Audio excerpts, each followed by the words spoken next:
আমরা গত 3 মাসে সকলেই মোটামুটি সন্তোষ জানিয়েছেন যে গণমাধ্যমের পরিস্থিতি উন্নতি হয়েছে।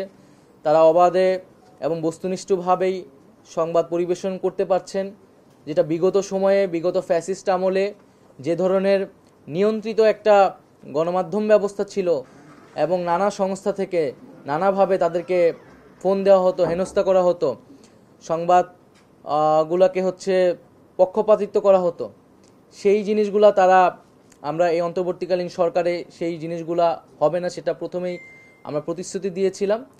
কিন্তু সকলেই যেটা বলেছেন যে আসলে এই যে আমাদের স্বাধীনতা, এই স্বাধীনতাটি আসলে কিভাবে টেকসই হতে পারে, যাতে এটা চলমান থাকে এবং এই অন্তর্বর্তীকালীন সরকারের পরেও যে কোনো সরকার আসলে যাতে আমরা এই গণমাধ্যমের স্বাধীনতা বা এই ধরনের একটা পরিস্থিতি আমরা যাতে নিশ্চিত করতে পারি, কেউ যাতে বাধা প্রদান করতে না পারে সরকারের জায়গা থেকে। তো সেটার জন্য গণমাধ্যম সংস্কার কমিশন কাজ করবে। গণমাধ্যম সংস্কার কমিশন মূলত বিভিন্ন পক্ষের সমন্বয়েই গঠিত এবং বিভিন্ন পক্ষের সুপারিশ ক্রমেই কিন্তু আসলে এখানে একটি রূপরেখা তৈরি করবে। কোনো কিছুই আসলে উপর থেকে চাপিয়ে দেওয়া হবে না। তো আরও যে আমাদের বিষয়গুলো আলোচনা হয়েছে যে এই জুলাই আন্দোলনকে আমরা কিভাবে জনস্মৃতিতে আরও ধারণ করতে পারি, মানুষকে এই আন্দোলনের স্পিরিট, শহীদ এবং আহতদের আত্মত্যাগকে মনে করিয়ে দিতে পারি, সেক্ষেত্রে মিডিয়া একটি গুরুত্বপূর্ণ ভূমিকা পালন করবে। আরেকটি বিষয় হচ্ছে যে গুজব এবং অপপ্রচার। আপনারা জানেন যে বাংলাদেশকে নিয়ে অপপ্রচার চলছে, এই অভ্যুত্থান এবং এই সরকারকে নিয়ে নানা ধরনের ষড়যন্ত্র এবং অপপ্রচার চালানো হচ্ছে, সোশ্যাল মিডিয়া থেকে শুরু করে আন্তর্জাতিক মিডিয়াতে, এবং আমরা দেখেছি আমাদের পার্শ্ববর্তী দেশেরও বিভিন্ন মিডিয়াতে এ ধরনের অপপ্রচার চালানো হচ্ছে। এই অপপ্রচার কিন্তু শুধু সরকারের বিরুদ্ধে নেই, বরং বাংলাদেশের বিরুদ্ধে।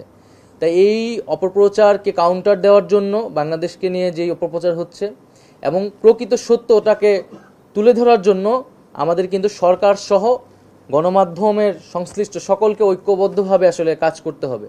আমরা সেই বিষয়টি নিয়ে আলোচনা করেছি এবং এখানে যারা রয়েছেন তাদের সাজেশন আমরা নিয়েছি।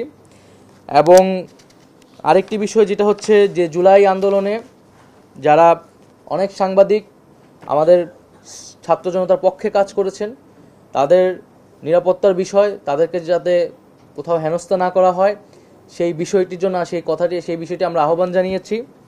এবং মালিক পক্ষ থেকেও বিভিন্ন তাদের যেই কারিগরি সমস্যা এবং বা দাবিগুলো রয়েছে সেই দাবিগুলো তারা জানিয়েছেন। যেরকম বঙ্গবন্ধু স্যাটেলাইটের যে প্রাইস রেগুলেশনের বিষয়টা তারা বলেছেন, পে চ্যানেলের কথা বলেছেন, বিদেশি চ্যানেলের উপর একটা নীতিমালা থাকার কথা বলেছেন এবং টিআরপির বিষয়টা বলেছেন।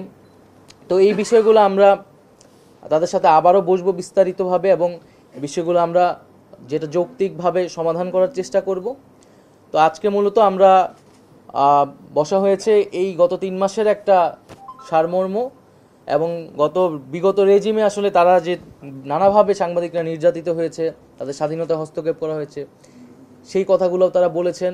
এবং সামনের সবারই প্রত্যাশা এখন আসলে আমরা সামনের দিনগুলোতে যাতে এই ধরনের পরিস্থিতি আর কখনোই বাংলাদেশে না তৈরি হয়, আমরা যাতে একটা মুক্ত গণমাধ্যম আমরা যাতে বাংলাদেশে নিশ্চিত করতে পারি সব সময়ের জন্য।